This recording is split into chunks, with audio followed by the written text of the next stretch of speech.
kenalin aku Septiawidi Utami dari kelas 11 MPLB 2 nomor absen 29.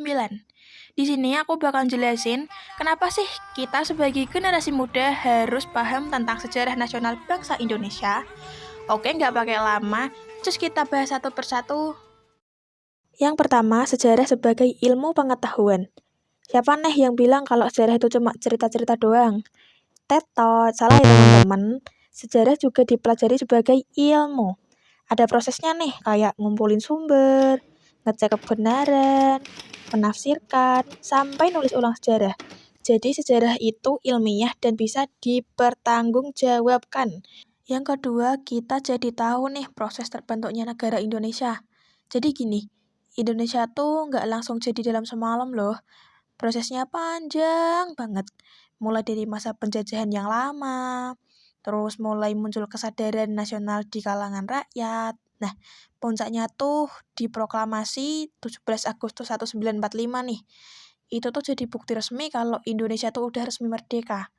Selanjutnya ada hubungan sebab dan akibat dalam sejarah.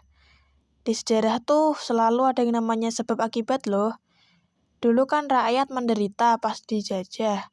Akhirnya muncul perlawanan dan gerakan nasional. Contohnya kayak berdirinya Budi Utomo pada tahun 1908. Nah, dari situ tuh bisa dilihat kan kalau kondisi yang buruk bisa banget bikin perubahan besar di masyarakat. Yang keempat, perubahan sistem pemerintahan Indonesia. Sejak merdeka tuh sistem pemerintahan Indonesia sering berubah loh. Mulai dari demokrasi liberal, terus demokrasi terpimpin, lanjut ke Orde Baru, sampai akhirnya masuk ke masa reformasi. Ini tuh nunjukin kalau sistem pemerintahan bisa berubah sesuai kondisi zaman ya. Jadi politik Indonesia tuh dinamis banget. Yang kelima, perjuangan lewat fisik dan diplomasi. Nah, perjuangan Indonesia itu kan dilakukan dua cara tuh, fisik sama diplomasi. Selain perang, Indonesia juga melakukan perundingan loh untuk mendapatkan pengakuan internasional. Contohnya kayak perundingan Romroyen, terus banyak lagi deh pokoknya. Hal ini tuh menunjukkan strategi perjuangan Indonesia cukup lengkap loh. Oke, lanjut yang keenam, kondisi sosial dan ekonomi zaman dulu.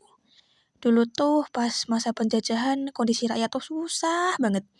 Banyak tuh yang dipaksa kerja paksa, terus sumber dayanya tuh diambil sama penjajah. Gak heran deh kalau akhirnya rakyat tuh jadi melawan. Nah, dari sini tuh kita bisa ngerti kan kenapa perjuangan itu muncul. Karena apa tuh? Karena emang keadaan tuh udah gak adil banget bagi rakyat yang menderita. Oke, number 7. Perjuangan mempertahankan kemerdekaan. Walaupun udah merdeka, tapi Indonesia tuh masih harus berjuang lagi buat mempertahankan kemerdekaannya. Contohnya tuh kayak AMB. Tahu nggak AMB itu apa? Oke, aku ingetin lagi ya. AMB itu agresi militer Belanda. Nah, ini tuh yang kedua ya. Ini tuh bukti kalau merdeka itu bukan akhir, tapi justru awal dari perjuangan yang baru. Oke, ini nomor yang terakhir. Pengakuan kedaulatan Indonesia. Akhirnya, setelah perjuangan panjang, Indonesia tuh dapat pengakuan dari dunia internasional. Tepatnya tuh tahun 1949.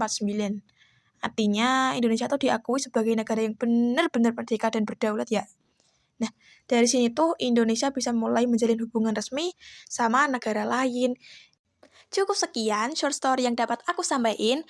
Oh iya, by the way, aku dapat informasi tersebut nggak cuma nyomot mentah-mentah dari Google ya, tapi hasil aku belajar di kelas sama Pak Al, dan juga bantuan ChatGPT, juga website seperti detik.com, terus pokoknya banyak deh.